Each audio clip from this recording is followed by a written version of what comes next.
Peace and welcome to the culture here on the Black Star Network. I'm your host, Farajii Muhammad. Thank you so much for tuning in and being a part of the conversation. Folks, we got a lot to talk about. First and foremost, let's have another part of this discussion about the age of President Biden, how some folks say it is ageism against the president. But what about other political leaders who are either the same age, younger than him, or even older than him, and why they don't get that same treatment? We'll talk a little bit about that. Also, we're going to be checking in with voting rights expert Monet. Let me make sure I get her name up here, folks. We're going to be checking in with her in a moment to talk to us a little bit about the right to fight for voting rights. Monet Holder, who serves as the Director of Advocacy and Programs at Florida Rising. She's going to give us some insight about the voting rights issues, the latest with that Section 2 of the Voting Rights Act, and the possibility of teenagers being pre-registered to vote, and how that may impact things. We'll have that conversation. And later, we check in with indie artist Tayana Yanni, who's going to talk about the power and value of the indie artist. So we'll have that conversation and a whole lot more. Stay with us. It's all happening on today's edition of The Culture, right here on the Black Star Network.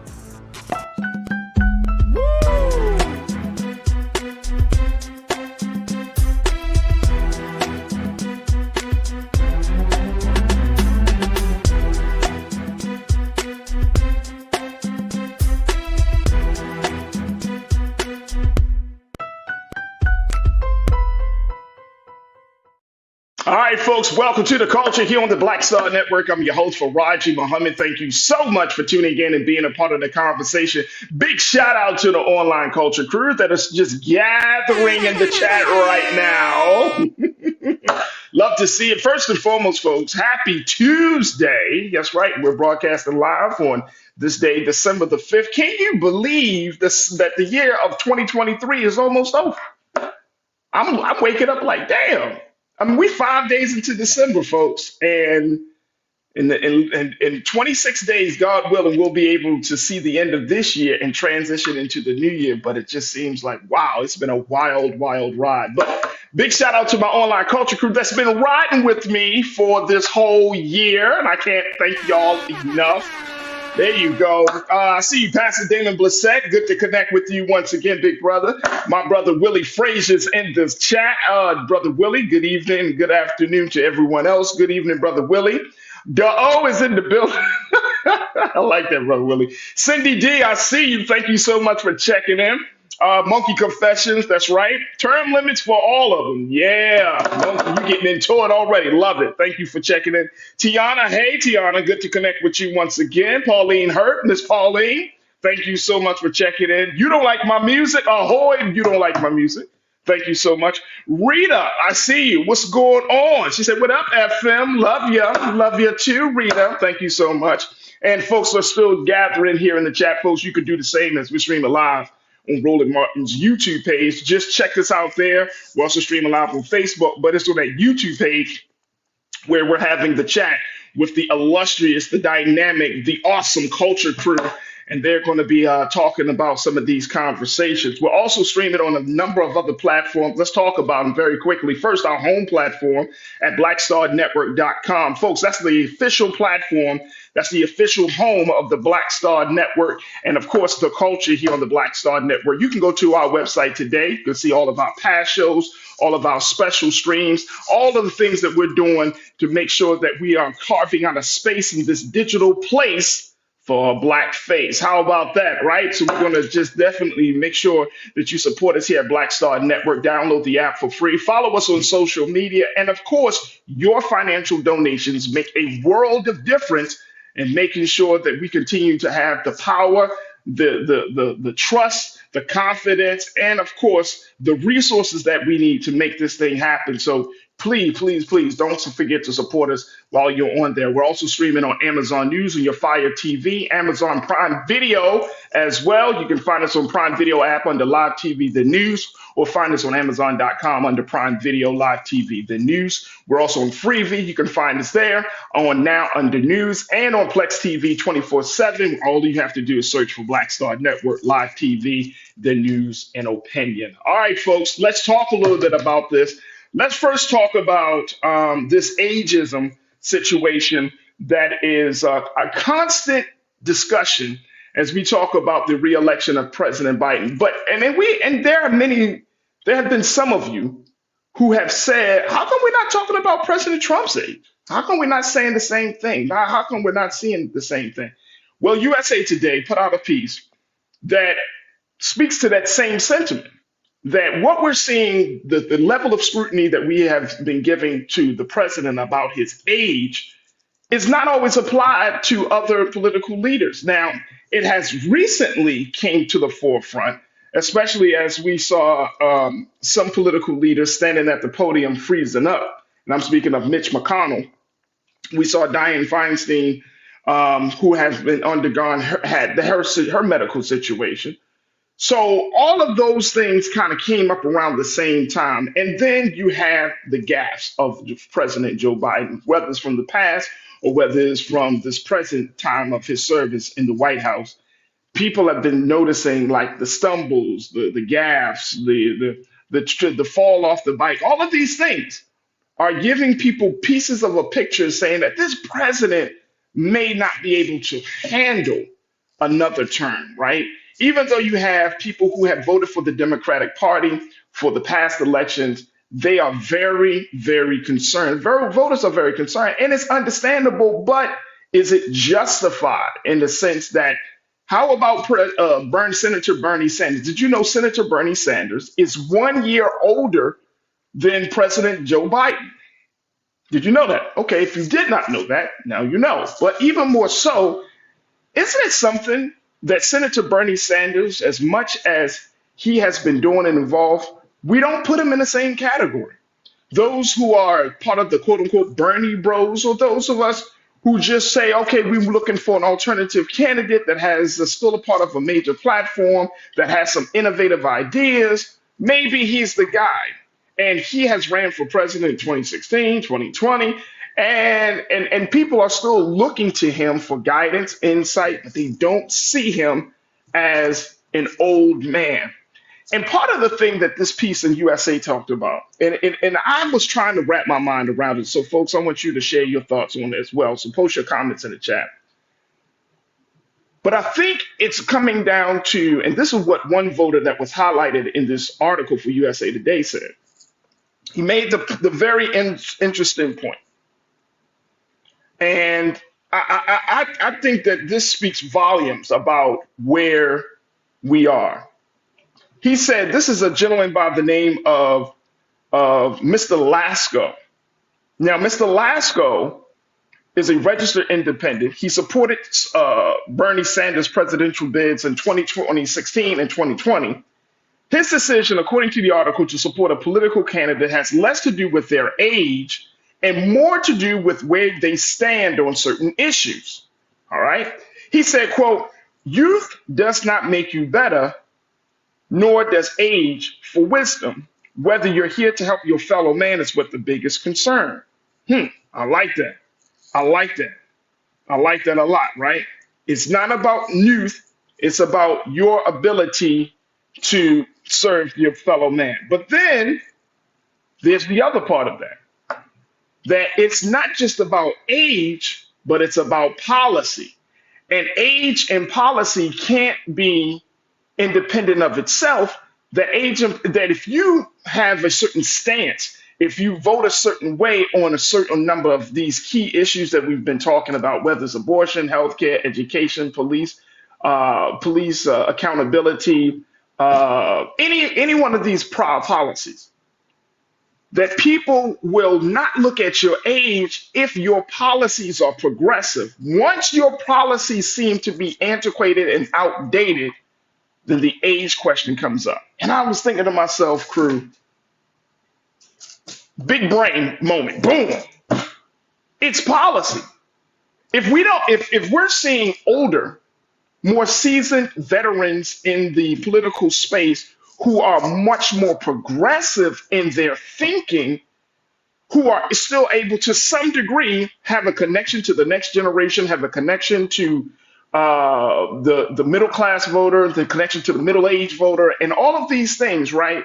Because of their progress, their personal evolution of their politics. which leads to the policies that they push forward. Age takes a backseat.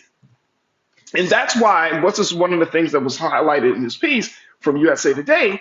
That's why Bernie doesn't seem quite as old as Biden, even though, guess what? He's still older than Biden. All right, so I want to get your take on this, folks. What do you think about that?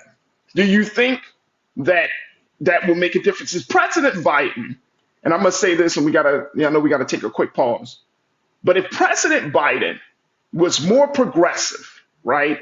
If he seemed to have fresher ideas, and I'm not saying that he hasn't done anything, but I'm just saying he kind of, one of the things I know the president has often touted has been kind of working across the aisles and really kind of sticking to a certain format, certain way to get the support he needs for his proposals and ideas. But if he showed more progressive policies than what he has been, than what we've seen from him, that the age question may start to fade away. All right, let me hear what you got to say now, Tiana. All right, Tiana, you ain't gotta go off on me like this. You said I'm over this damn topic. Yeah, I get it, but guess what? For voters, it's important, folks. And like I said, I'm going to be talking to a voting rights expert in the next segment, and we're going to just get a little her insight on this. But this is important to voters, folks. This is a big, important thing for voters. You don't like my music? You said I don't like Gavin Newsom either, but he would be a much better candidate. Okay, okay. McCole, you say 45 is 77 years old and running for president of again. I'm just saying. And guess how he has surrounded himself with young Republicans, younger men, younger women. He has tapped into an energy in the GOP party that has allowed him to kind of transcend age, right? Because now he has all of these young guys and these younger women, Marjorie Taylor Greene, and all of these younger folks around him to show that he's not looking like an old man. And he talks war. He talks like a man that's going to go out into the battlefield. I'm gonna fight for you, and we're gonna do this and we're gonna do that. But that's a different energy. That's a different energy. So appreciate you for that one, McCole. Um, Now, Benny, you said age shouldn't matter if your policies are reflective of the culture. And that's all we're talking about, Benny. That's all exactly what we're talking about. If the policies seem out of date, out of touch from where the culture of the people are, then guess what? Your age is going to come up. Your age is going to show. Your age is going to show. Kathleen Davis, good point, Benny. You said, Kathleen, hey, culture crew, I don't know, old man, but the young men just aren't getting it done. Mm, We're going to have to see on that one. Tiana, you said the economy is more important to voters. It is. It is. So what's the view of the economy, though? Is the economy should be the markets will fix itself. We should continue to support capitalism as it is, or should we shift to something? President Obama, when he had given his speech, and I'm going to take a quick pause after this. President Obama, when he gave his speech for the Obama Foundation just a few weeks ago, when they were marking the 15 years since he was in Grant Park, when he had, it was that moment where he was the president of the United States, him and his family came out, and they did this big thing, and we talked about it here. But he said in his speech for the Obama Foundation that we need to redefine capitalism. And I'll never forget this. He said have a more inclusive capitalism. This is the terminology that he used. Inclusive capitalism, right? So he is redefining the conversation about economy. And I'm just using this as an example for you, Tiana, that if people are seeing the great disparity between the haves and the have-nots, the uber wealthy and the middle class, right? And then you have the poor, all of these folks, right? And then you're talking about something that people really want to talk about. We folks want to truly believe that if you pull up your bootstraps and you get a great education, that you're gonna succeed. And we know that that's not the case. That's just not the case. So the fact that President Obama is putting out a variation, a little nuance to something that we have been believing, but now we're starting to lose faith in, it shows some level of evolution, some level of progression. And if, again, folks, going back to what you said, Benny, you're talking about the policies are in tuned with the culture, in tuned with the wants, the needs, the desires of the people, then guess what's going to happen? Then you're not going to be seen as an older person. You're going to be seen as a trailblazer. You're not going to be seen as one in the back holding people back. You're going to be seen as the one that's leading the way. All right, we got to take a quick pause. When we come forward, let's talk a little bit more about this with our very special guest, our first guest for the day. And we got some other issues I want to talk to our sister about. Her name is Monet Holder. She's going to be joining us in a moment. Let's talk about voting rights. Let's talk about political engagement and advocacy and so much more. Folks, we're just getting started here on the first half of the show. So stay with us. You tune into The Culture here on the Black Star Network.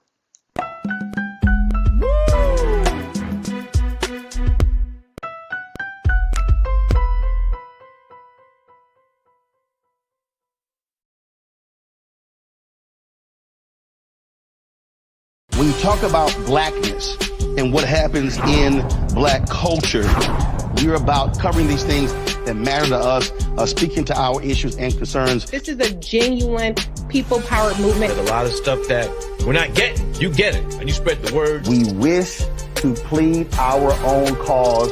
Too long have others spoken for us. We cannot tell our own story if we can't pay for it. This is about covering us. Invest in black-owned media. Your dollars matter. We don't have to keep asking them to cover our stuff. So please support us in what we do, folks. We want to hit 2,000 people, $50 this month, raise $100,000. We're behind 100,000, so we want to hit that. Y'all money makes this possible. Check some money orders. Go to P.O. Box 57196, Washington, D.C. 20037-0196. The Cash App is $RM Unfiltered. PayPal is R Martin Unfiltered. Venmo is RM Unfiltered. Zelle is Roland at RolandSMartin.com.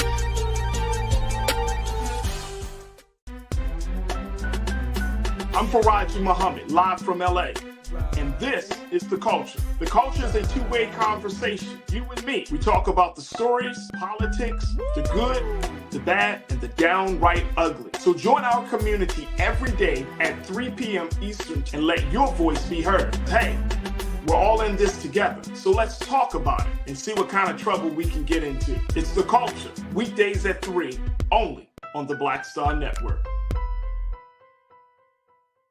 Folks, Black Star Network is here. Oh, no punches! I'm real revolutionary right now.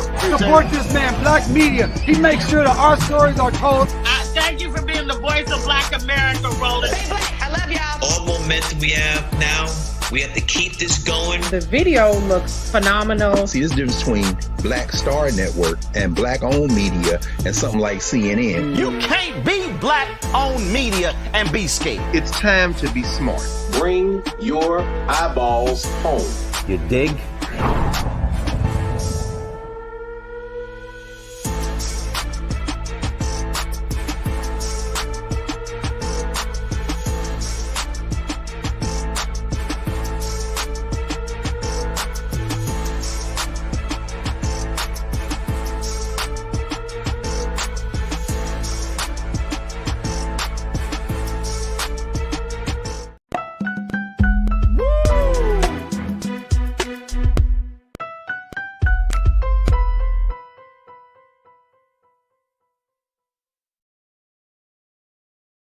All right, folks, welcome back to The Culture here on the Black Star Network. I'm your host, Farajii Muhammad. Thank you so much for tuning in and being a part of the conversation. Wanted to switch gears just a tad bit as we talk about Biden's age paradox to where do voters really look for? What are the big concerns for the voter right now, whether you're talking about black voters, white voters, Latino voters, whoever?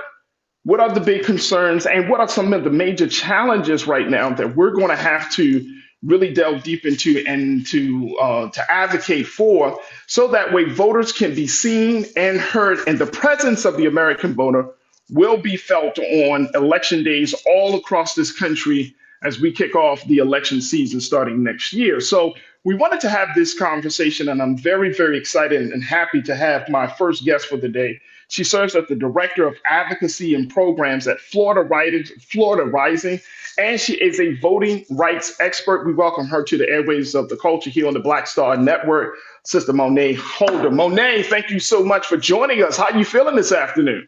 I'm doing well. Thank you so much for having me. How are you? Absolutely. I'm good. I'm good, Monet. All right, I'm gonna pick your brain a lot during this conversation. So just be prepared. Okay. Um, First thing is, let's talk a little bit about this Biden age paradox. How big or how important is this thing for voters, whether it's white voters or black voters, or is there any difference, or are folks still the same? How important is the age of the president for voters? I think it's both. And, people definitely look at age as an indicator of whether you are fit to lead or fit to serve. Health wise, that's one part. But then also in the way that you shape your thinking and your policies. If you're quote unquote too old and outdated, what you're trying to move in this country and how it impacts folks' day-to-day lives can definitely be out of touch. So you may have said it, but I think people are looking for Biden or whoever is going to be at the top of the ticket or in the White House to definitely connect to them so that they're actually seeing change in their everyday lives. So if you aren't making that connection, regardless of what age you are, it's highly unlikely that you will get the voter support and voter turnout that you need. Absolutely. But it's an important thing for us to have, right? And the conversation about term limits and everything, does that fall under voting rights, or is that another part of political engagement for you? I think we definitely look into term limits as an overarching view on expanding democracy. Again, because it allows us to get not just fresh blood, but people who align with our politics, our ideologies, and progressiveness into office. You have folks who sit in a seat and die in a seat, and never have actually been able to make change. But voting rights overall for us, the core of it has just been voter suppression at this time. We've seen so many attacks. I'm based in Florida. I live in Jacksonville, Florida, but my work is statewide. And we've seen attacks on access to the ballot box coming from every direction, from the local and the state level, as well as federally. So that's what our focus has been thus far as it relates to voting rights. And so this is a major challenge because there are a number of states. I mean, of course, Florida is in the mix of things just because of the Republican controlled leadership there. But there are a number of states that are going through some very, very serious changes around voting, and especially around the whole redistricting map, like we're seeing in North Carolina and Georgia and in a few other states. How does this thing play out? Because how does the black voter in particular, because you're talking to black folks now. Now we have some heated debates on this platform, Monet, about the role of the black voter, right? And I've tried to do my best as a host and as a moderator to try to highlight as many different views around this conversation. But people are still, and I think for a large majority of black folks, we still see the pathway to political power is through the ballot box, going out to actually vote. Now, as a voting rights advocate and expert, give us some insight as to what does the landscape look like in 2023 going into 2024. Yeah, so redistricting fights are happening across the country. We know, the purpose of redistricting is to draw new maps based on increase in population. It comes after the census, and it's supposed to be a way to ensure equitable representation. But we know that gerrymandering is a real thing. We know that predominantly Black and brown communities, Black specifically, we're either packed all together or cracked up, so we don't have a lot of voting power. What we've seen is that leading up into the presidential election, states have been really bold. I'll speak to Florida specifically, but it remains the same across the country. Governor Ron DeSantis decided that he was going to insert himself into the redistricting process, actually bully the legislature into passing gerrymandered maps and dilute Black representation in congressional districts across the state by 50%. Yes, so he did it. He wasn't shy about it. The entire process, which usually includes like a roadshow and more public participation, was botched from the start. Definitely discouraging voters from, speaking their piece and saying why their communities should stay together, why they should have representation. And despite tons of advocacy, groups on the ground, protests, letters, we still ended up with gerrymandered maps. Now, one thing that or a tool I call in our toolbox that we've had to resort to many a times and will continue to do is litigation. So we've sued on the local level, and Florida Rising, for example, won a redistricting case here in Jacksonville for city council maps, because gerrymandering happens at every level. And we also sued the state and the governor around the gerrymandered maps that impacted our congressional districts. We've been in legal challenges back and forth, and a court ruled that we could win at least one congressional district 5 back. But this week, actually, we heard that a appeals court overturned that. So now we're taking. Wow. Yeah. So they ruled in favor of DeSantis's gerrymandered maps, which took back the one district that we were getting back that traditionally was held by a Black member of Congress. So now we're taking that fight to the Supreme Court, but it's spinning our wheels, it's extending our resources, just to have access to the ballot box, just to have Black representation.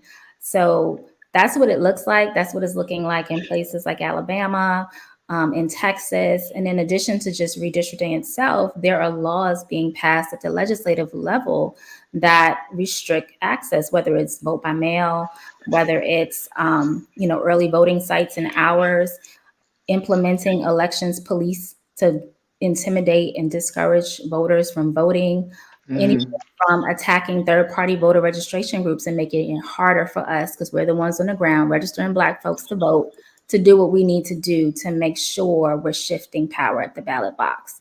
So that's what it looks like. No, I'm sorry. I want to pick your brain some more, sis, but I got to take this quick pause. On and on. So no, it's all good, because this is what we do. But no, I gotta take a quick pause. But I'm wondering, because I don't want us to have. I mean, you're in the fight, you're in the trenches, and I want us to have a very good view of what we're looking at. So when we come forward from the break, I want you to give us some insight as to who is most impacted. And it's easy to be like Black people. Yes. But which segment of our people are most impacted, right? Because I think that will help us to lay out some sort of a ground game on how we start to move, right? So if we're talking about seniors, our elders, right? You're talking about 60 plus.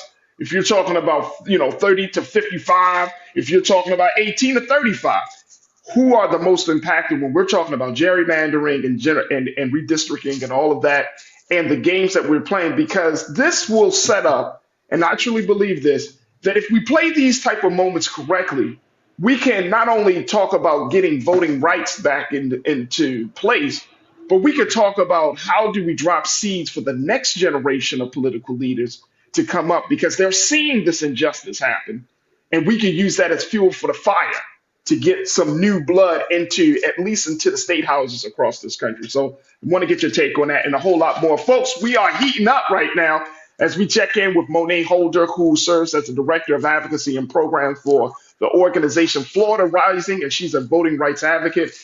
Folks, share your thoughts and post your comments and questions as we are streaming live on Roland Martin's YouTube channel. And of course, stay with us. It's The Culture here on the Black Star Network.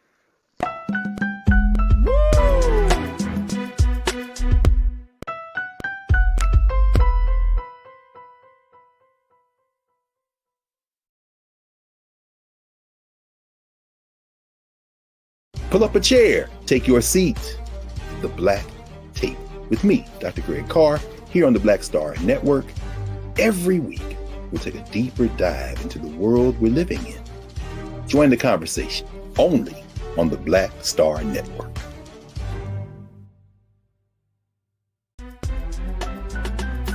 I'm Farajii Muhammad, live from LA. And this is The Culture. The Culture is a two-way conversation. You and me. We talk about the stories, politics, the good, the bad, and the downright ugly. So join our community every day at 3 p.m. Eastern and let your voice be heard. Hey, we're all in this together. So let's talk about it and see what kind of trouble we can get into. It's The Culture, weekdays at 3, only on the Black Star Network. When you talk about blackness and what happens in black culture, we're about covering these things that matter to us, speaking to our issues and concerns. This is a genuine people-powered movement. There's a lot of stuff that we're not getting. You get it, and you spread the word. We wish to plead our own cause. Too long have others spoken for us. We cannot tell our own story if we can't pay for it. This is about covering us. Invest in black-owned media. Your dollars matter. We don't have to keep asking them to cover our stuff. So please support us in what we do, folks. We want to hit 2,000 people, $50 this month, raise $100,000. We're behind 100,000, so we want to hit that. Y'all money makes this possible. Check some money orders. Go to P.O. Box 57196, Washington, D.C. 20037-0196. The Cash App is $RM Unfiltered. PayPal is R Martin Unfiltered. Venmo is RM Unfiltered. Zelle is Roland at RolandSMartin.com. Folks, Black Star Network is here. Oh, no punches! I'm real revolutionary right now. Support this man, Black Media. He makes sure that our stories are told. Thank you for being the voice of Black America, Roland. I love y'all. All momentum we have now, we have to keep this going. The video looks phenomenal. See, this difference between Black Star Network and black-owned media and something like CNN. You can't be black-owned media and be scared. It's time to be smart. Bring your eyeballs home. You dig?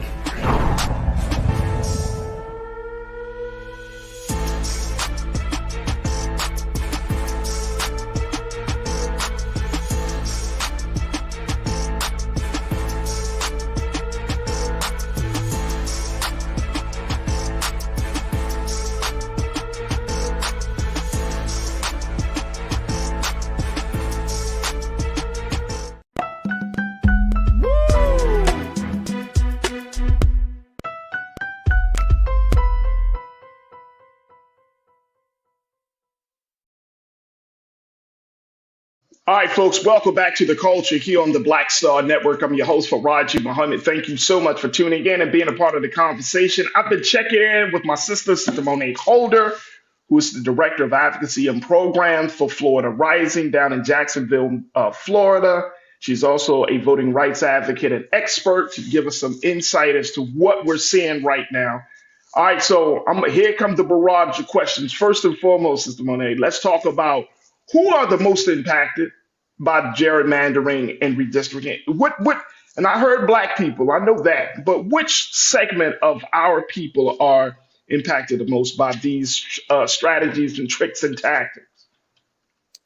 So I was going to say everybody, all of us. But no, truly, the redistricting issue is it's voter suppression at its core, but it's about race and class. Depending on where you live and how much money you make, that determines the representation that the powers that be think you should have or should be afforded to. So if you are living in a lower or middle class area of a state or city, you are going to be packed into one district, which will dilute your voice across the entire state or across your entire city. And therefore, you have lack of representation, you have lack of resources that continue to remain the same until the next redistricting cycle, when you hope that the redrawing of the maps is more representative of you, because of two things. Number one, the resources are scarce. And number two, you don't have the opportunity to represent someone who looks like you or has your best interest at heart. Yeah. It also impacts Black folks who live in rural communities, because when you live in a rural community, it's a very different landscape. So again, you have someone who doesn't understand exactly what your daily struggles are, what your daily needs are for your community. And therefore you become, null and void to them, both as a voter and as someone who has a stake in community. It also, your Black immigrant community, that looks a lot different across anywhere. And you need specific representation, but also specific messaging, tailoring the way you can get involved and the way you, your community, and your family can be supported. And those are typically not someone who candidates or others target as, likely voters. So they definitely don't prioritize them during election cycle and don't prioritize them during the redistricting process. And lastly, I would also name Black youth. And I mentioned that because, even in a state like Florida, when we see things like early voting sites or election sites in general being reeled back, they target our historically Black colleges and universities. And we know that, number one, Black students vote, but we also vote when it's easy, right? So if our college campuses aren't early voting sites or voting locations, the likelihood of us turning out or voting is slim to none. So when we're being redistricted and you're putting an HBCU in an area that's represented by a right-leaning legislator, we know, again, the prioritization of voters getting to the ballot Good box, point. area getting resourced, is slim to none. So that's where we really see the impacts of redistricting after the process is said and done. I ain't got nothing else to ask you. I don't have nothing else to ask you, sis. Thank you for your time. No, let me stop. Well, that's the type of stuff that I think that we should be hearing more of. And I thank you, and I truly, truly appreciate you. Real talk.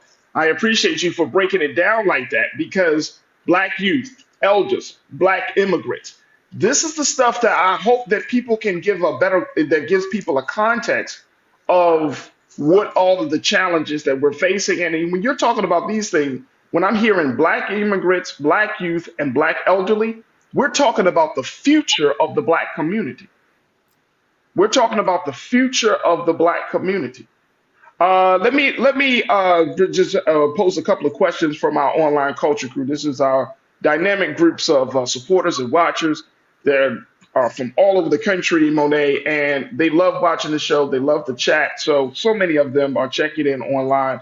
And again, folks, if you're just tuning in, we're streaming right now here on Roland Martin's YouTube page, and that's where you can be a part of the illustrious culture crew. All right. So my big brother, Willie Frazier, said he got some questions.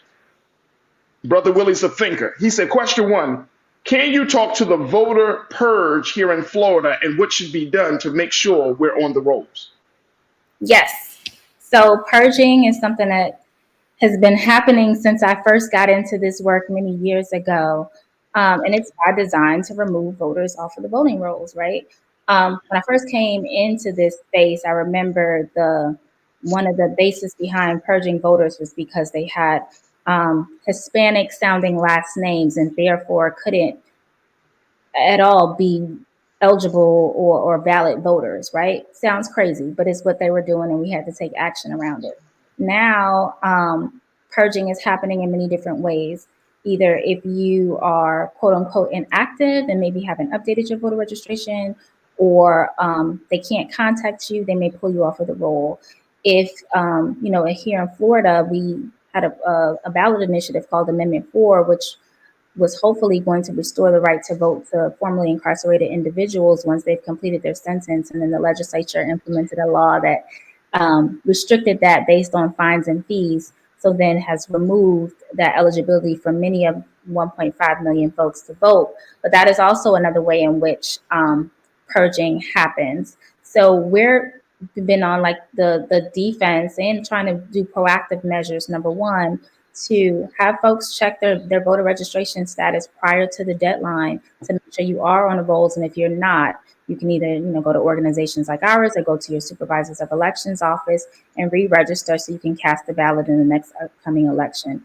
Also doing a tight watch on supervisors of elections offices. So in Florida, we have 67 counties with 67 supervisors of elections, and they all run things a little differently. There's no blanketed uniformity. So you may have 14 hours of early voting in one county and 8 in another, or 14 days, and 8 in another. And they may purge differently. So we have been doing rounds of meetings with SOEs, trying to figure out how are they pulling lists, how are they doing quote unquote list maintenance, and how we can get in contact with those voters to make sure that they were rightfully purged. Mm-hmm. Or to get them back on the roll. So it's really been put in the hands of grassroots organizations. Some of the theory or process behind why they're purging people could be valid, could be someone who's deceased or no longer eligible, but a lot of it is targeted voter suppression. So once we figure that out, we've really been asking folks to just re-register and stay vigilant about keeping themselves on the voting rolls. Excellent question, big brother Willie. Thank you so much for posting that. I want to get your take on what we saw with this recent ruling, the 2-1 ruling by the U.S. Circuit Court of Appeals for the Eighth Circuit, Monet, where they said that private litigants no longer have the right to enforce Section 2 of the Voter Rights Act of 1965, which was, of course, enacted to ensure the right to vote isn't diminished or denied on account of race.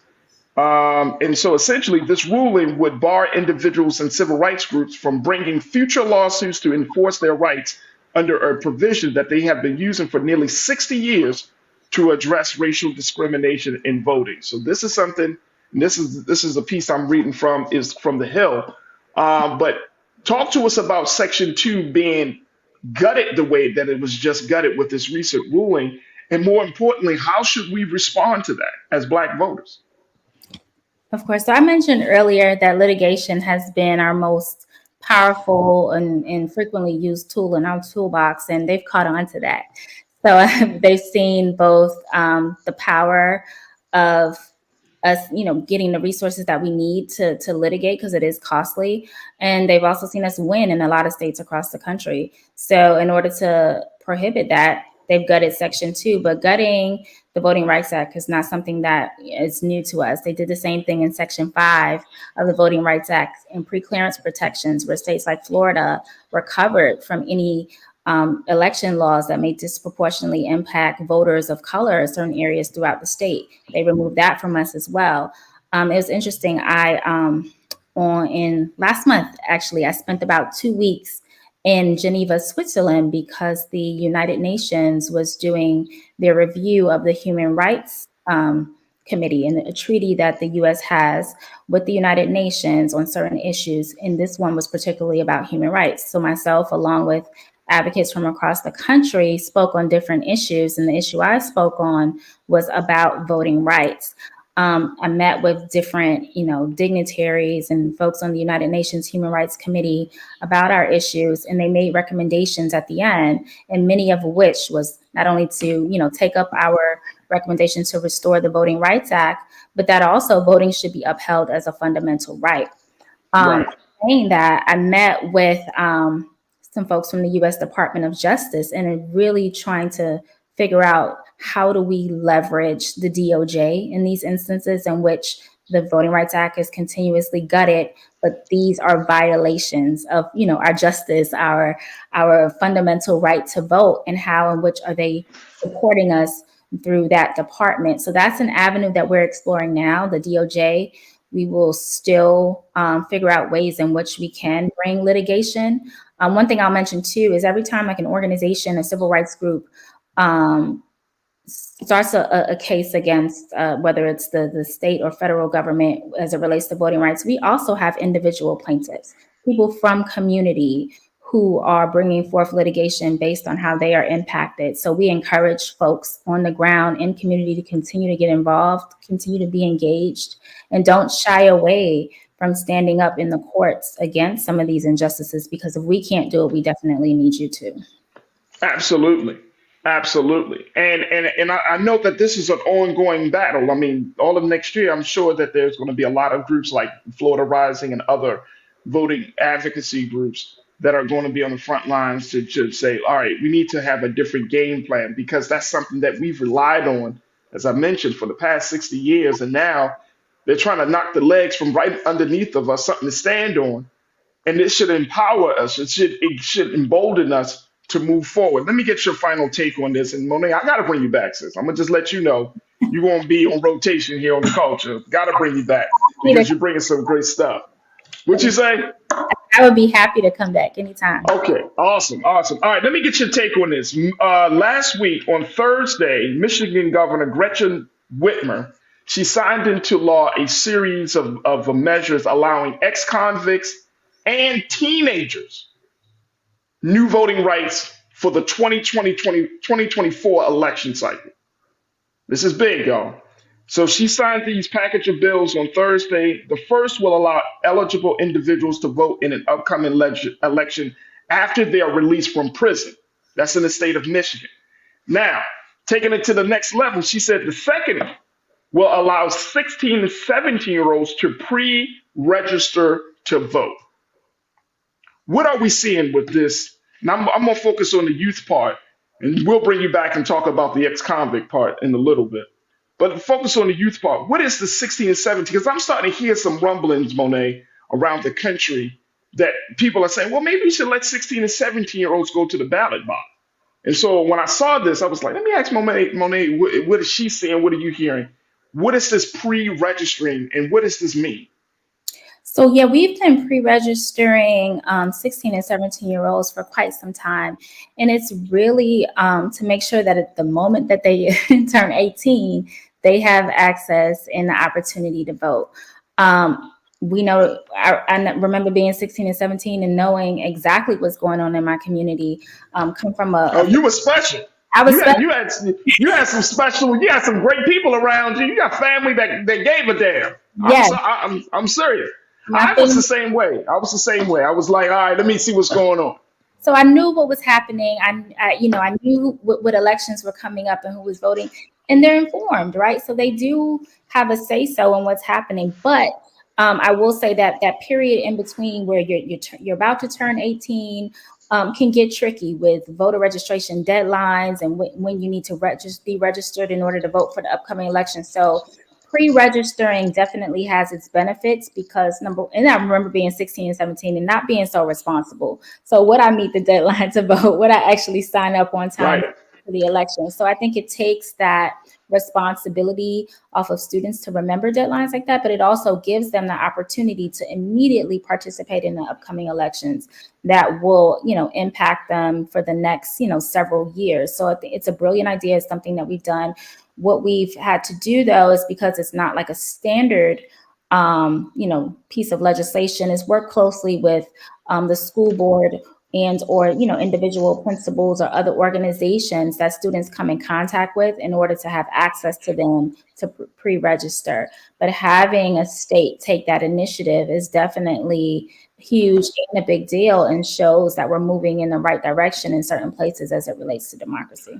Just very quickly, we got like 30 seconds, but when we say 16 and 17-year-olds pre-registering, that doesn't mean that they are able to vote in the 2024 election, right? And if they're 17 and they will turn 18 in time for the election, then yes, and they will already be able to vote. But when you're 16, then what's happening there? It's still just pre-registration. So that means that your name will be added to the rolls of what? Where how would you categorize a 16-year-old? Well, you have to put in your date of birth and all of your information. So it's almost like pre-populating it, and then it triggers a registration once you reach the age of 18. So you don't have to go in and fill out a form and provide your okay.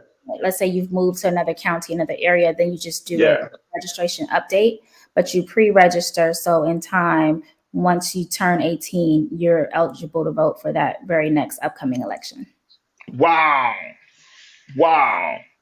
So that political engagement, that political activism essentially starts early, because if you have the presence of mind to even say, oh, I want to be pre-registered, you're talking about you're going to be getting into the process very early. Okay. Got to have a separate conversation about that one, because a lot of people would. Voter registration too, which is something we've been fighting for. We could talk about that another time. Yeah, absolutely. Monet, I cannot thank you enough for your brilliance, your insights, your expertise. Tell us how folks can get more information about Florida Rising and the work that you're doing. Sure. You can go to floridarising.org, our website, or FL Rising on Twitter, or Florida Rising on Facebook. All the things. Awesome. Monet Holder, who serves as the Director of Advocacy and Programs for Florida Rising. She is also a voting rights advocate and expert. And Monet, thank you so much for being so good for the culture, but trust and believe we will certainly bring you back, sis. But thank you so much for your time today. Appreciate you for having me.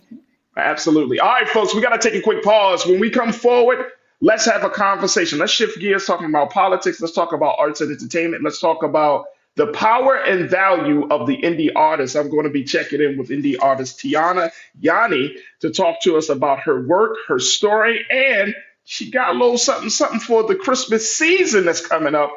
We'll talk a little bit about that. So stay with us. The conversation about the culture on the other side will continue right here on the culture here on the Black Star Network.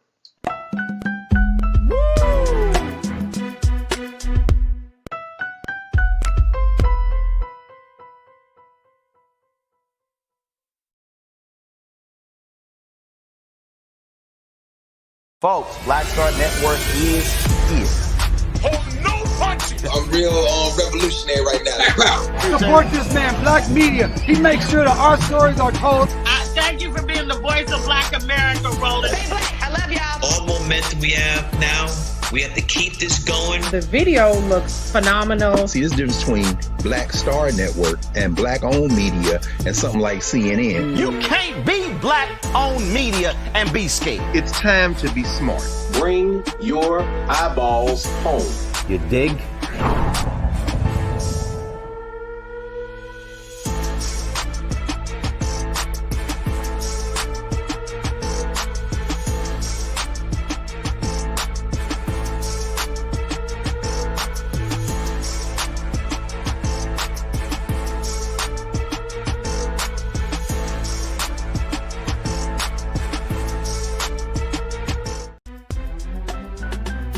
I'm Farajii Muhammad, live from LA. And this is The Culture. The Culture is a two-way conversation. You and me. We talk about the stories, politics, the good, the bad, and the downright ugly. So join our community every day at 3 p.m. Eastern and let your voice be heard. Hey, we're all in this together. So let's talk about it and see what kind of trouble we can get into. It's The Culture, weekdays at 3, only on the Black Star Network. When you talk about blackness and what happens in Black culture, we're about covering these things that matter to us, speaking to our issues and concerns. This is a genuine people-powered movement. There's a lot of stuff that we're not getting. You get it, and you spread the word. We wish to plead our own cause. Too long have others spoken for us. We cannot tell our own story if we can't pay for it. This is about covering us. Invest in Black-owned media. Your dollars matter. We don't have to keep asking them to cover our stuff. So please support us in what we do, folks. We want to hit 2,000 people, $50 this month, raise $100,000. We're behind $100,000, so we want to hit that. Y'all money makes this possible. Check some money orders. Go to P.O. Box 57196, Washington, D.C. 20037-0196. The Cash App is $RM Unfiltered. PayPal is R Martin Unfiltered. Venmo is RM Unfiltered. Zelle is Roland at RolandSMartin.com.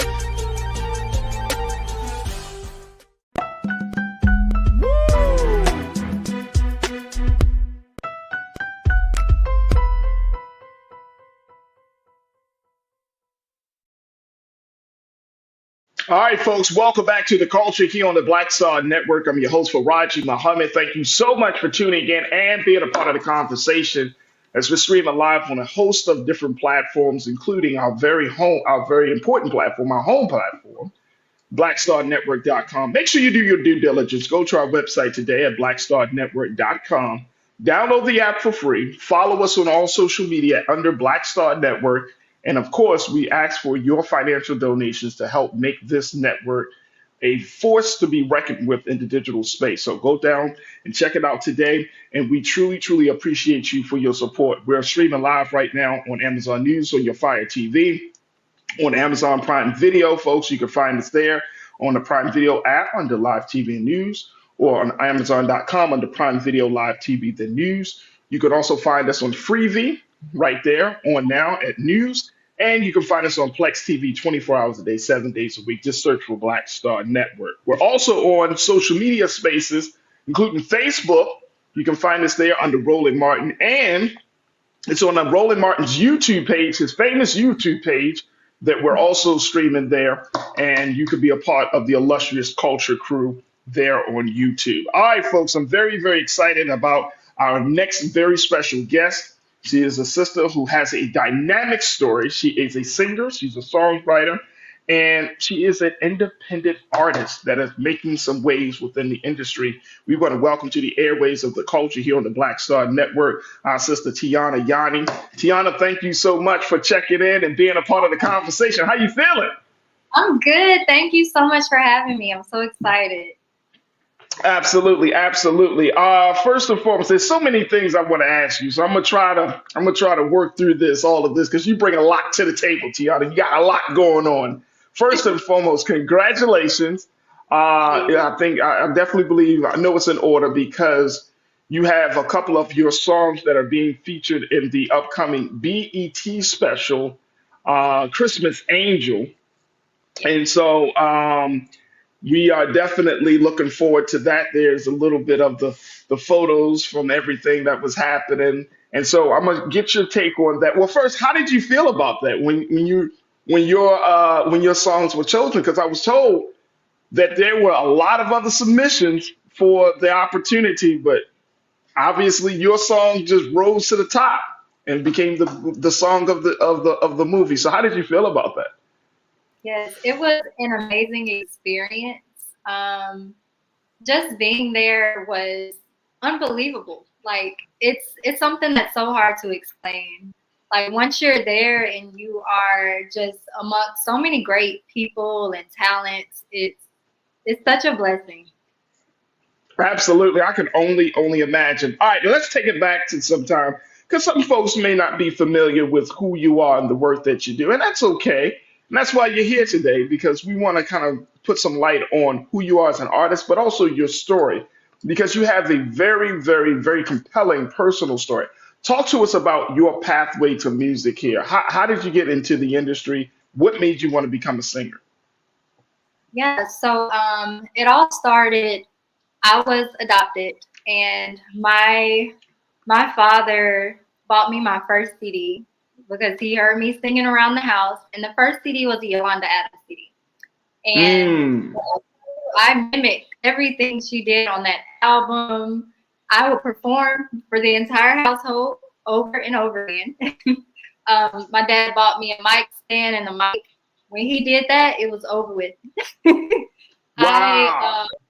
Yes. So I would perform in front of my mirror. I was, in my mind, a star. Right, right. So that's when it started. So he forced me, and I'm gonna say forced because I was too nervous to sing my first solo in church, and that song was one of Yolanda Adams' song called "That Name." Mm. That was my first solo, and that was the first time that, even though I was nervous, it felt right. I was, I believe, 12 years old when I sang that song, and history since then. He also, him and my mom signed me up for piano lessons, and I was initially learning like the Beethoven, all the classical songs.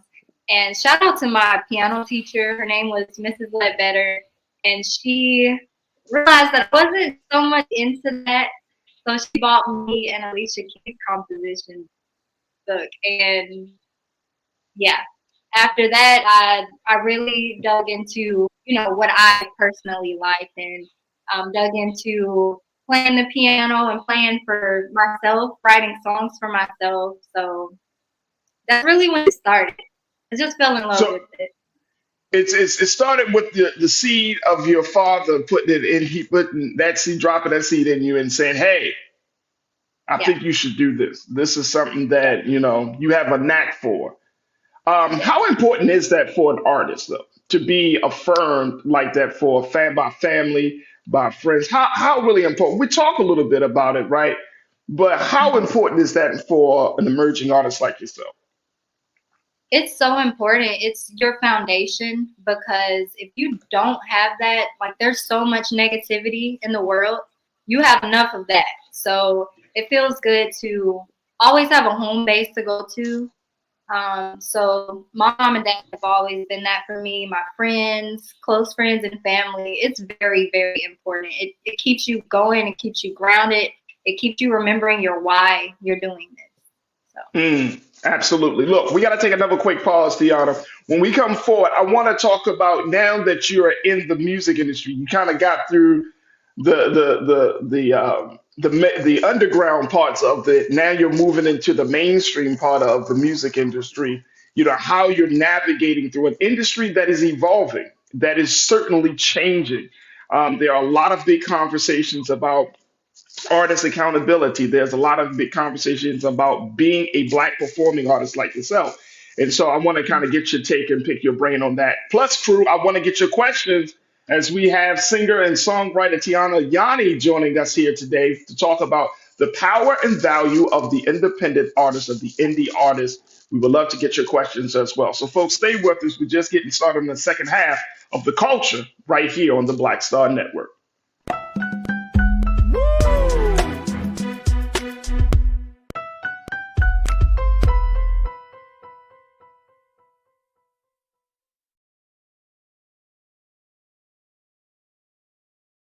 Pull up a chair, take your seat.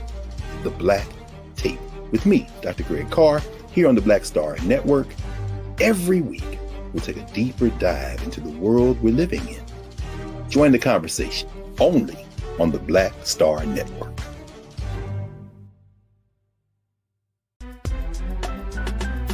I'm Farajii Muhammad, live from LA. And this is The Culture. The Culture is a two-way conversation. You and me. We talk about the stories, politics, the good, the bad, and the downright ugly. So join our community every day at 3 p.m. Eastern and let your voice be heard. Hey, we're all in this together. So let's talk about it and see what kind of trouble we can get into. It's The Culture. Weekdays at 3, only on the Black Star Network. When you talk about blackness and what happens in Black culture, we're about covering these things that matter to us, speaking to our issues and concerns. This is a genuine people-powered movement. There's a lot of stuff that we're not getting. You get it, and you spread the word. We wish to plead our own cause. Too long have others spoken for us. We cannot tell our own story if we can't pay for it. This is about covering us. Invest in Black-owned media. Your dollars matter. We don't have to keep asking them to cover our stuff. So please support us in what we do, folks. We want to hit 2,000 people, $50 this month, raise $100,000. We're behind 100,000, so we want to hit that. Y'all money makes this possible. Check some money orders. Go to P.O. Box 57196, Washington, D.C. 20037-0196. The Cash App is $RM Unfiltered. PayPal is R Martin Unfiltered. Venmo is RM Unfiltered. Zelle is Roland at RolandSMartin.com. Folks, Black Star Network is here. I'm real revolutionary right now. Support this man, Black Media. He makes sure that our stories are told. Thank you for being the voice of Black America, Roland. Stay black. I love y'all. All momentum we have now, we have to keep this going. The video looks phenomenal. See, there's a difference between Black Star Network and Black-owned media and something like CNN. You can't be Black-owned media and be scared. It's time to be smart. Bring your eyeballs home. You dig?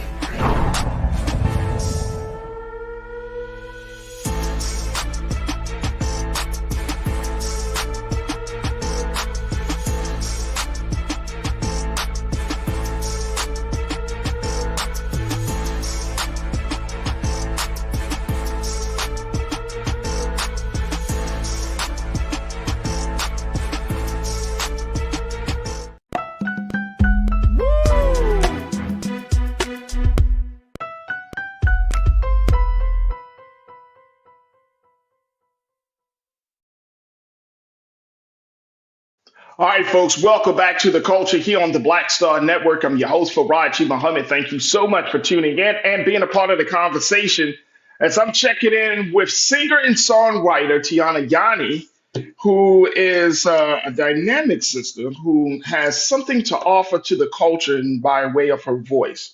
And her some of her songs are now being featured in BET Plus's production, A Christmas Angel, and that's streaming right now on BET Plus, and you can hear her her music online as well. And I'm gonna just let my crew know, if we to my production team to make sure that we get a copy, or we can pull up her Bandzoogle as well, so that way we can see that as well. But Tiana is doing her part to try to bring something new, different, and fresh to the industry. And that's what I'm finding here, Tiana, as a woman that's coming into this as an emerging artist.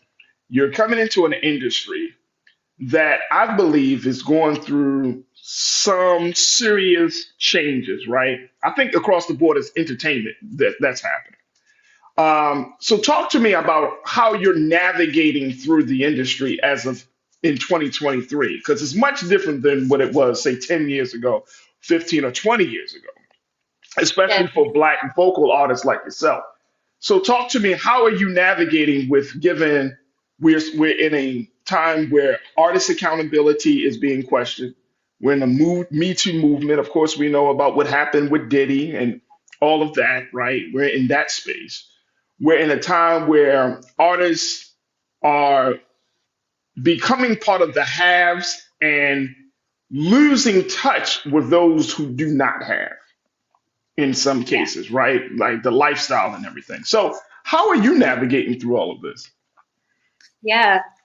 Shout out to you and your show, first of all, because platforms like this definitely do help indie artists with our exposure. So I would definitely say that with all that's going on, it just highlights how important it is to stay true to yourself, to proceed through everything you do with morality, and continuing to stay true to your values.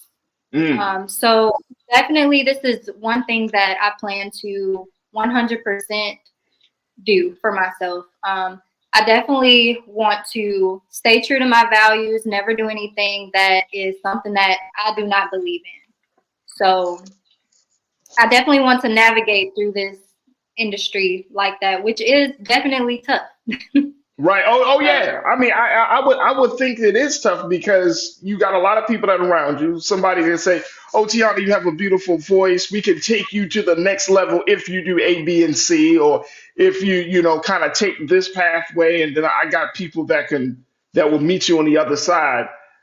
Is it scary for you though? It's in some cases it's kind of a little bit anxiety filled because you are kind of going into some uncharted territory, especially when your family they're not in the industry.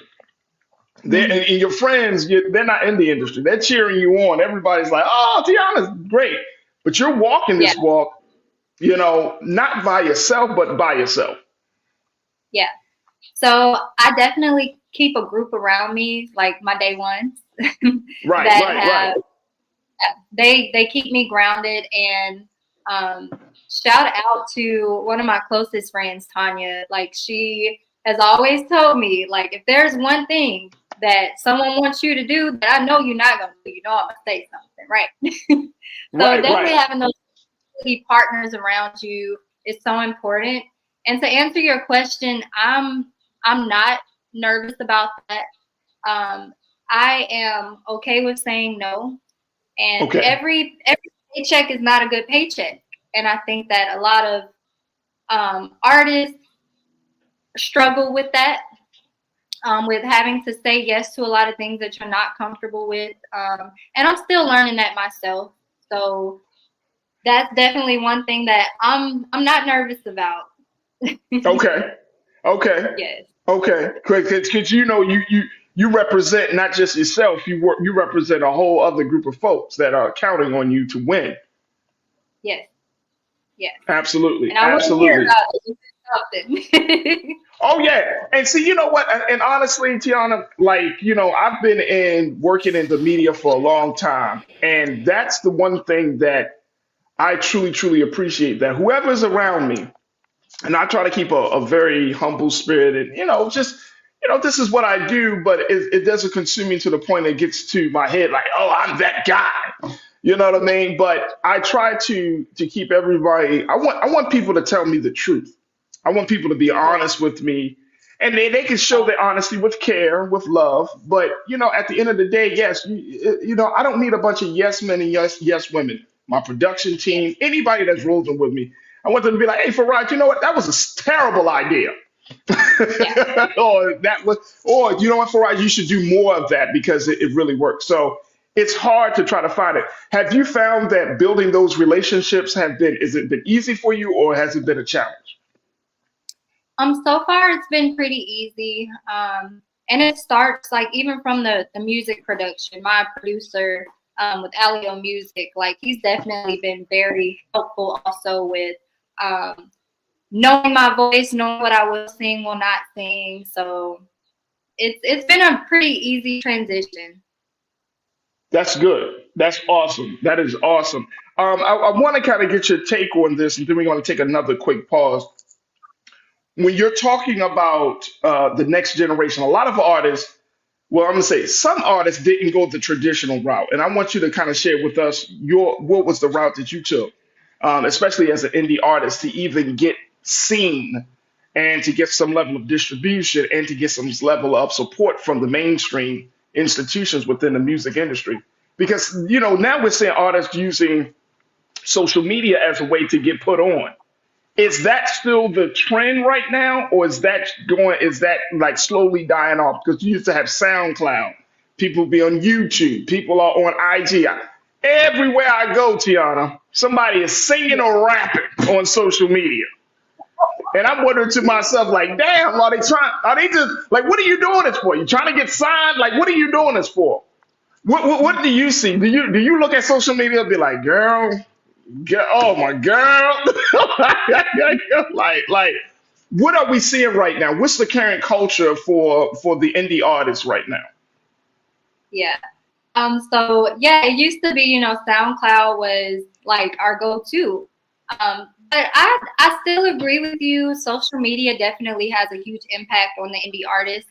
And I think quality speaks out for itself. Like you said, there are a lot of artists that are singing and rapping, but consistency and quality are definitely two things that are going to help that indie artist.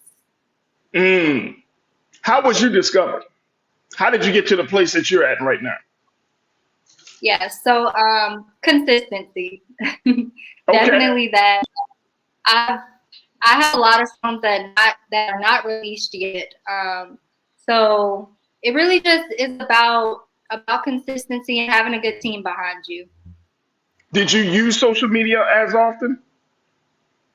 Yes, I do use social media, but I am still working on my following. So it's not a huge following yet, but yeah, definitely just having that team behind you is definitely helpful with building connections outside of social media, and also getting a publicist is very helpful. Oh, absolutely. I couldn't agree with you more, Tiana. I could not agree with you more. You need to help to get your face out there, your message out there. So having a publicist means a lot. Look, I'm gonna take another pause. When we come forward, Tiana, I want to get your take on a couple of other conversations. Like I said, I really want to get your view on. In hip hop, we're seeing this, and I don't know how this will manifest itself on the R&B side. But in hip hop, artists are being challenged to hold their messages accountable. I never forget Fat Joe. He was on CNN a couple of nights ago. Tiana, the man said 95% of what I rap is a lie. I want you to just hold on to that, right? He said this, and he stuck by. He's like, look, I'm gonna be honest with you. 95% of what I said is a lie. He said, I'm a family man. I'm not in the streets anymore, blah, blah, blah. I said, okay. But it's forcing, like, this is so interesting and ironic that in the 50-year anniversary of hip hop, we're starting to see now people calling for artists to be more accountable with their messaging. And so I want to get your take on that. You know what I mean? Especially as a woman, there's so much conversation about women and how they are presented to the world, how they are perceived by the consumer, and the power that y'all as an artist have on the next generation of girls. So I want to get your take on that, especially. And then this other piece around Lenny Kravitz, I want to get your take on. As he said, he's not supported by Black award shows. He's not part of the conversation. And so getting your take on that as well. I'm going to pick your brain. I told you I was going to pick your brain, Tiana. So I'm going to pick your brain a little bit to get your take on it. Stay with us, folks. More conversation with Tiana Yanni, singer and songwriter here on The Culture, right here on the Black Star Network. We'll be right back.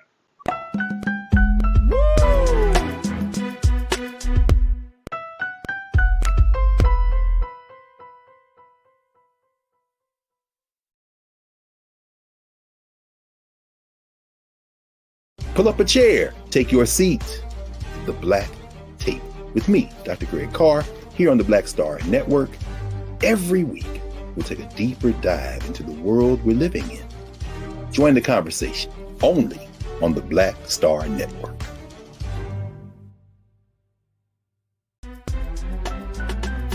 I'm Farajii Muhammad, live from LA. And this is The Culture. The Culture is a two-way conversation. You and me. We talk about the stories, politics, the good, the bad, and the downright ugly. So join our community every day at 3 p.m. Eastern and let your voice be heard. Hey, we're all in this together. So let's talk about it and see what kind of trouble we can get into. It's The Culture, weekdays at 3, only on the Black Star Network. When you talk about blackness and what happens in black culture, we're about covering these things that matter to us, speaking to our issues and concerns. This is a genuine people-powered movement. There's a lot of stuff that we're not getting. You get it, and you spread the word. We wish to plead our own cause. Too long have others spoken for us. We cannot tell our own story if we can't pay for it. This is about covering us. Invest in black-owned media. Your dollars matter. We don't have to keep asking them to cover our stuff. So please support us in what we do, folks. We want to hit 2,000 people, $50 this month, raise $100,000. We're behind $100,000, so we want to hit that. Y'all money makes this possible. Check some money orders. Go to P.O. Box 57196, Washington, D.C. 20037-0196. The Cash App is $RM Unfiltered. PayPal is R Martin Unfiltered. Venmo is RM Unfiltered. Zelle is Roland at RolandSMartin.com. Folks, Black Star Network is here. Oh, no punching! I'm real revolutionary right now.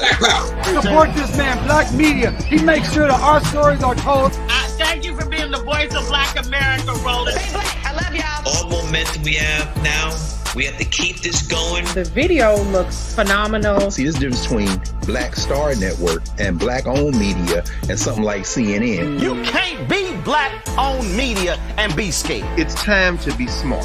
Bring your eyeballs home. You dig?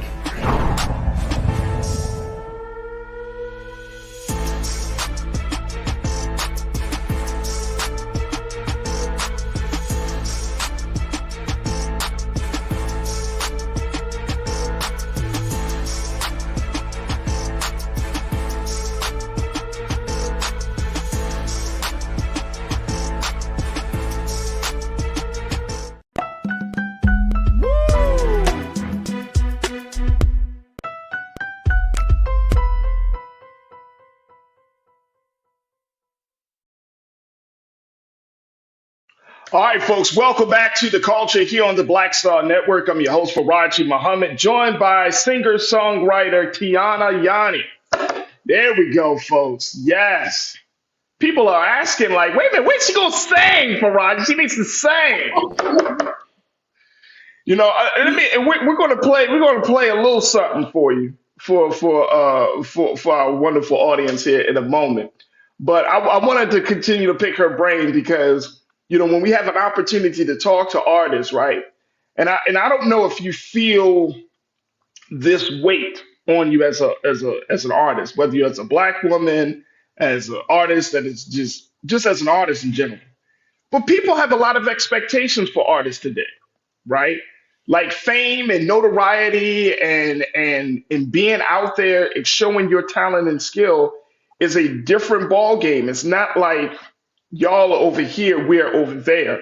It's really something different, like, and that I'm seeing this dynamic. So talk to us, like, as a woman coming into this industry, you know that this industry is not always, what's the best word, respectful of women.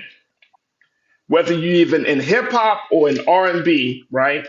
We know that there is a lot of misogyny. There is a lot of just some negative things around being a woman in this space.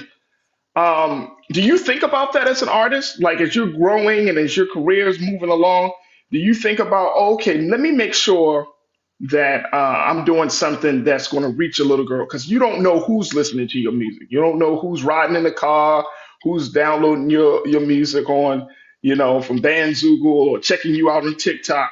Do you think about those things? I definitely do.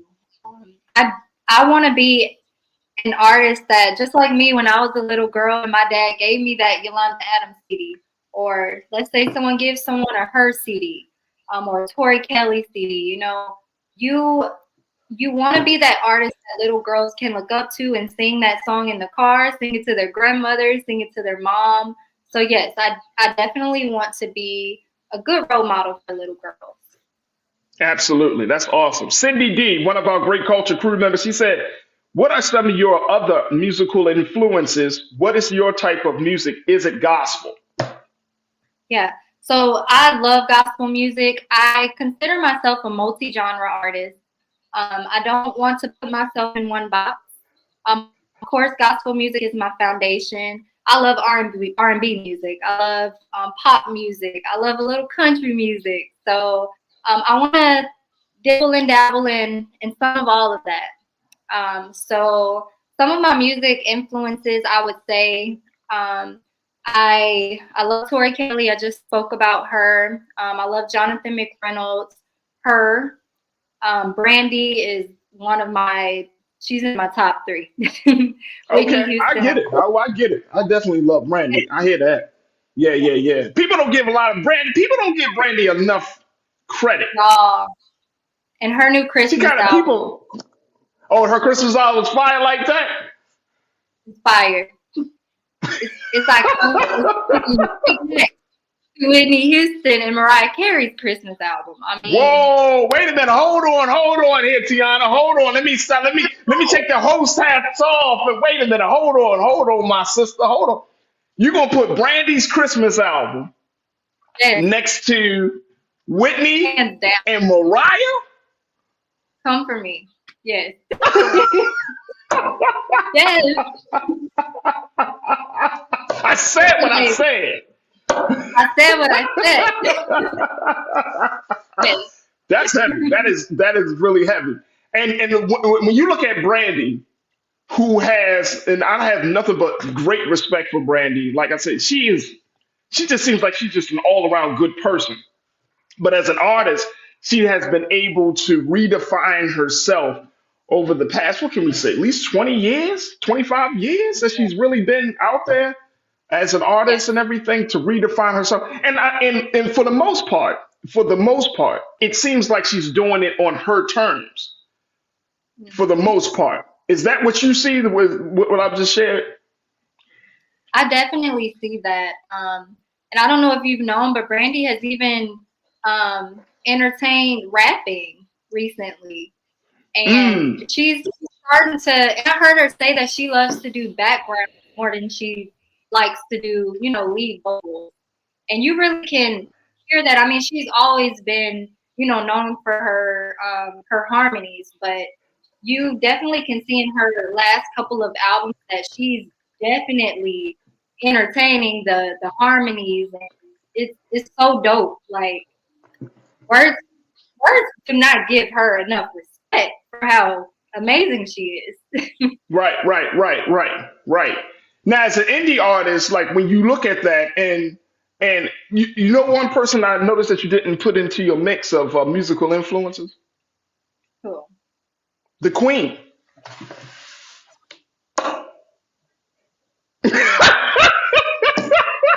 Beyonce? Queen B? Y'all gonna get me. Tiana, you have this look on your face. I didn't mean to put you on the spot like that. You were just like Queen B, of course. Queen B. Yo, okay. Yes. All right.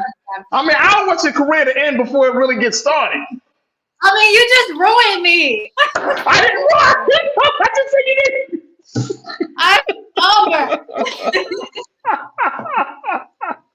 I was like, oh, she didn't say Beyonce. Okay, no, everybody, you like Beyonce.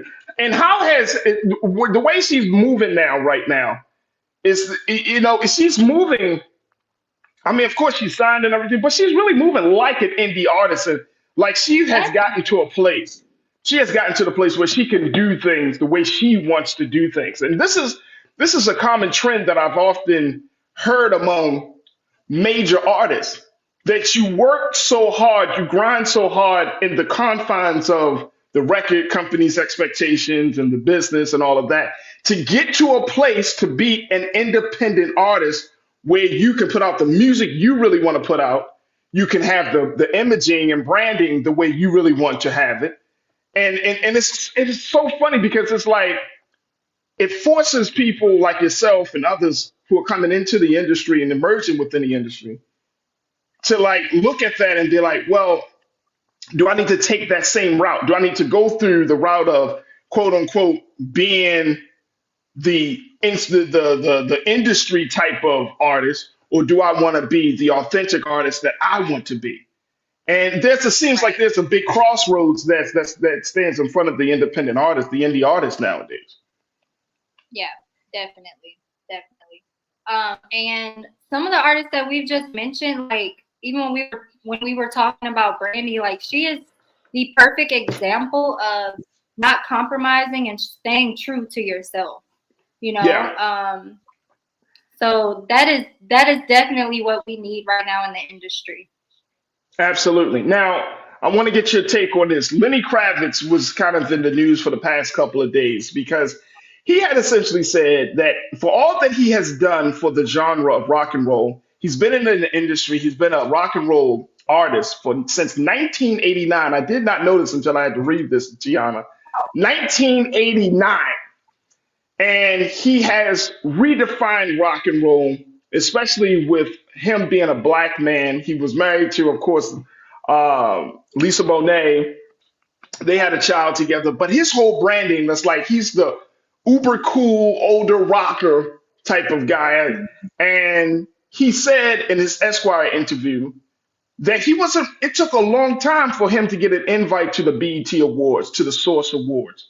It took a long time for black media to really recognize who he is and what he has done for that part of the industry. Do you feel like for a person who decides not to be in the two main genre of music, like you just said, you're a multi-hyphenated artist. So that means outside of hip hop, outside of black R&B, and I was even throwing gospel into some of that. Those are the three main genres of music. Is there a space for black artists who don't confine themselves to those three main genres? Do you believe there's a space? Do you think Lenny Kravitz is on to something there? I definitely think he is on to something. And that is what I'm working on as well. Like realizing that we do not need to just be defined to one genre. And someone else that has done that recently, K. Michelle, she's doing country music. And she mentioned that this is something that she's wanted to do. So I am all here for exploring genres and not, confining yourself to what our community just, has always been used to. Absolutely. Absolutely. That's like Andre 3000. He drops a flute album, the internet, everybody go crazy. Mm-hmm. Like it was, Tiana, it was like, oh snap, here's a rapper with a mouth for a flute. Oh snap, I didn't know he can actually use his mouth for a flute. Oh my gosh, he's a genius. Like, but it's game changing. It is game changing. Yeah, we're definitely here for it. So I'm sorry, go ahead. Oh, I was just saying, yes, it's game changing. And I'm looking forward to in the industry, artists just like K. Michelle that is now exploring country music. And Lenny Kravitz, he was definitely onto something to even mention that and bring it to the light. Yeah. I think he was on to something. Some people took umbrage with it. They took offense with it. But I think he was on to something. I'm going to be honest with you. We don't talk about Lenny Kravitz. We don't talk about, people who are in other genres of music and how they're redefining the game. Look, I got to take a final pause. When we come forward, I want to play a song by you, Tiana. I want to play a song by you. And again, folks, Tiana Yanni Her music is being featured in BET Plus's new production, Christmas Angel. Make sure y'all check this out as it's streaming now. And we're going to play a little something, something from Tiana so y'all can hear the vocals, hear the chords, and what she's bringing to the game. Stay with us. On the other side, it's the culture here on the Black Star Network.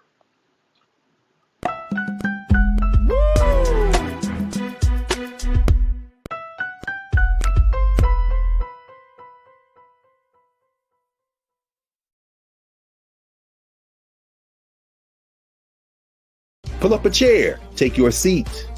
The Black Tape with me, Dr. Greg Carr, here on the Black Star Network. Every week, we'll take a deeper dive into the world we're living in. Join the conversation only on the Black Star Network. Black Star Network is here. Oh, no punch! I'm real revolutionary right now. Thank you for being the voice of Black America. All momentum we have now, we have to keep this going. The video looks phenomenal. See, there's a difference between Black Star Network and black-owned media and something like CNN. You can't be black-owned media and be scared. It's time to be smart. Bring your eyeballs home. You dig?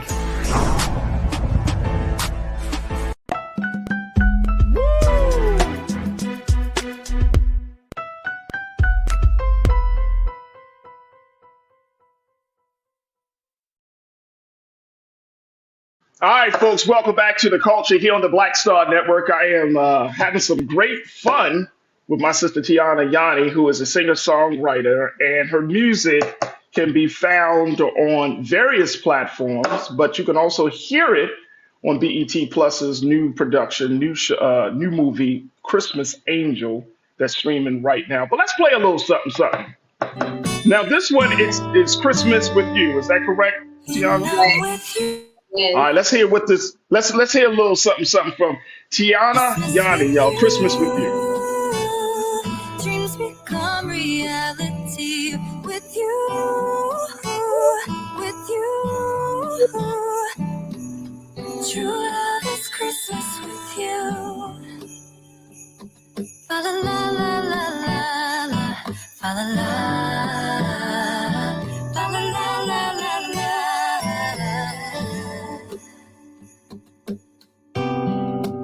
I'm inspired, I admire your heart and your soul. Your strength, you're so strong. You make me stronger, you make me better. Life's so much love when we're together. Every day is like the first time. I still get butterflies, I'm still shy. I see my future in your eyes. Oh baby, my dreams come true this year with you. When I'm with you, I feel secure. Christmas with you. Dreams become reality with you, with you. True love is Christmas with you. Fa la la la la la la, fa la la, fa la la la la la. Here we are now together. Let's make this last forever. Create a new love, so sweet, so pure. When I heard your heartbeat, my life felt so complete. I was in love again. We were in love again. So much to celebrate, so much to anticipate. It was love at first sight, tears in my eyes. When I'm with you, I feel secure. Christmas with you. Dreams become reality with you, with you. True love is Christmas with you. La la la la la la la la, fa la la, fa la la la la la. Mm.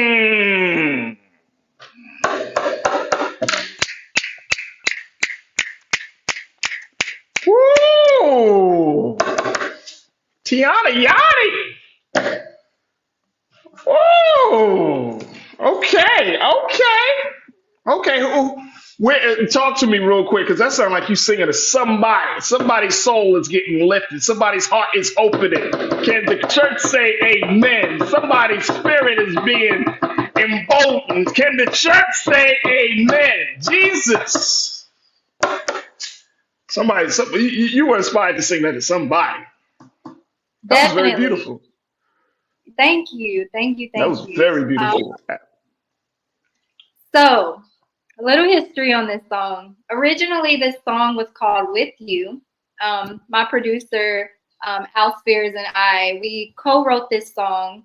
And when we got the opportunity to submit for Christmas Angel, we were asked to make it more Christmassy. So, originally, it just said, when I'm with you. So we changed it to Christmas with You. And the first verse originally was written for my husband. And so that's why you see me over here blushing. There it is right there. Yes. I was pregnant at the time. So the lyrics say, when I heard your heartbeat, my life felt so complete. And to everyone that has children out there, when you have a baby, it's like you fall in love with your spouse again. It's something about it. So when I heard your heartbeat, my life felt so complete. I was in love again. We were in love again. So much to celebrate and anticipate. So yeah, that's the history behind it. Well, it means a lot to me. I'm blown away. It's beautiful. I can't say it enough. It's absolutely beautiful. All right, let's check in with the crew, because they the ones that really tell us where we are. And guess what? The feedback is coming in. You got the fire signs in the chat. You got people putting the heart emojis. We got the big smiley faces. My man, Real Brooklyn. Real Brooklyn's a hard brother to get anything over to him. You know what I mean? He's been exposed to a lot of different musical tastes. He said, okay, she gave me goosebumps. That's my ears telling me she got me. It's dope. Big shout out to you, Real Brooklyn. You don't like my music? You said amazing voice though, and a great tune. Thank you. That makes a lot. Lana, my sister, said she's good. Fire emojis and Christmas gift emojis. There it is, right there. Real Brooklyn also said 2 snaps with a swirl in living color approved.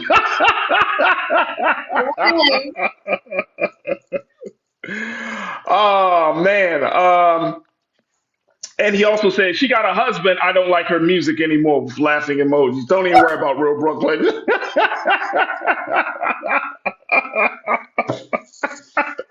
I got you. I'll write some heartbreak songs. Oh man, she's not singing to you, bro. She's not singing to you, man. Don't do that. All right, look. And I am Trinette L. Collier said, indeed, you can feel the love with fire emojis. There it is. I am Trinette L. Collier. Thank you so much for that. Man, oh man. So let me just tell you this. We know that you are a major voice. You're going to be a force to be reckoned with. You are an independent artist. How long will you plan to stay independent? How long will you kind of be on this path? Or is this just like the first phase and you want to become a more quote unquote traditional artist? What's the next step for your future, Tiana? Yeah. So to answer your question, honestly, I'm taking it step by step. I honestly don't know what's gonna happen with that, but I will 100% invest in myself as an indie artist, and we'll see what the future holds. There it is. I want to tell indie artists out there, so you really have to invest in yourself and in your brand. It's not enough just to put good music out there. Also, get some good pictures, some good artwork out there. invest in sponsoring your videos, invest in hiring a publicist, and like really invest in yourself. So Absolutely. That's some great advice right there. Lana, my sister, said support all indie artists, cancel radio music. We don't need any more radio stations telling us what to listen to. Is that something that you want to play this on the radio? Is that at least a goal for you as an indie artist, or you're just like, look, word of mouth, opportunities like this, I'd rather keep it like this versus trying to do the radio politics. How you want to take this music to that level? yeah, so I'm definitely here for all the streams, and I can't say 100% that I don't want radio to play the song, Okay. because I need all the support right now. So even for indie artists, Indie artists drive the industry in a lot of ways because, a lot of artists don't want to be confined. A lot of artists, of course, as an artist, you're just like, look, I want to put out my own, and you're not telling me what to do or what to say or how to say it. So right? I see that sentiment coming in, especially back into the mainstream. But it is such a pleasure to see a sister like you, a woman that is grounded, a woman that is supported, a woman that cares out there. And I always say that if artists want to show their love and respect, man, just remember that you represent us. And so, Yes, this is something that I definitely see in you, sister. So I appreciate your time with us today. We spent a good amount of time talking, but I really, really appreciate you as an indie artist. And this platform, this space is always open to you. So whenever you got thank some new music or anything that's going on in your career, Tiana, you can always say, you know what? Let me go back to Black Star Network. Let me go to culture with Farajii, and let me have a conversation because we're going to talk about the music. We're going to talk about the politics. We're going to talk about the impact that you want to make you. in the world. How can people check your music out? How can they, follow you on social media? Let's get all those details out. Yes, follow me on social media at Tiana Yani. That's TIANAYANNI music on Instagram, and Tiana Yani on TikTok, and Tiana Yani on Facebook. There it is right there. Tiana Yanni, thank you so much for being on the show. But more importantly, thank you for being so good for the culture. Truly appreciate you, sis. Thank you. You're welcome. You're welcome. And tell your family peace and blessings as well. So thank them as well for their ongoing support of you because we need them in Yes, this process. We need them. We need shout tell out to hubby we need my mom. Yes, team, shout out. them. Thank you, Tiana. Talk to you soon. Thank you. You're welcome. All right, folks, that's going to do it for us. I thank each and every one of you, my illustrious culture crew members. Make sure y'all do y'all due diligence. Follow the sister Tiana Yani on all social media platforms. If you enjoyed her music, hopefully you did. If you really enjoyed the music, make sure you put the music out there. Help her to get the streams and more importantly, get the ears listening to something different, a different understanding, a different version, a different iteration of the sound that is made famous by so many before her. But I truly believe she has what it takes to be another link in the chain to take us further along in this cultural revolution that we're seeing in the music industry. So, again, big shout out to Tiana Yani for being the person she is and being the artist she is. And we truly appreciate her time today. I want to also thank Monet Holder for joining us as well. Make sure y'all follow them on Monet on the work she's doing with Florida Rising, voting rights advocacy, and making sure that our people are engaged in the political process. So big shout out to Monet. Look, let me just tell y'all very quickly before we wrap up. We are working and getting some new voices here on the show. And a lot of those new voices are going to be some women, some dynamic women that are doing some phenomenal work. So, it's going to be super important as we go into the year 2024 that we go into the year with some new energy, with a lot of love, with a different perspective that's going to give us source. So I'm very, very excited about what's going to be happening with the show over the next couple of weeks, getting prepared for the new year and making sure that y'all going to see some new voices. You know what I'm saying? Making sure that we're going to have those important conversations. So This is just the start. And I wanted to do my part to make sure that we do support indie artists like a Tiana Yani and others, whether it's regardless of the genre, regardless of how they, the musical talents, they need to be supported, especially if they're doing work to empower Black folks. So you'll see more of that. But over the next couple of weeks, I'm going to be introducing some new voices and getting some different flavors here onto the show. So definitely check us out come 2024. But I thank you for your support today. Thank my fantastic production team for making this show possible. Make sure y'all go check us out on our website at blackstarnetwork.com. Download the app for free. Follow us on social media. And of course, your financial donations make a world of difference for us in this digital space. So go to our website today at blackstarnetwork.com. And we thank you for your support. All right. Also follow me on social media, The Real Farajii on Instagram. I love to have some new Instagram followers, so you can follow me as well as on Twitter at Farajii. I'm on Facebook at Farajii Muhammad.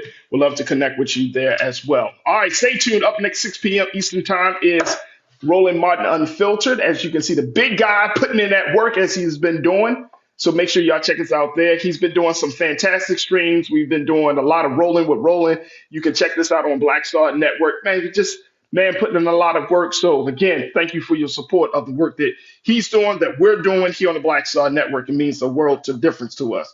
All right, as always, never be afraid to challenge what's wrong. Stand for what's right while being yourself in the process. God willing, will we be back tomorrow? Got my sister Suzette Speaks, got a lineup of great topics, and we're going to have a lot of fun and a lot of great conversations tomorrow. So that'll be tomorrow here on The Culture on the Black Star Network. Thank you so much for tuning in. Talk to you soon. Peace.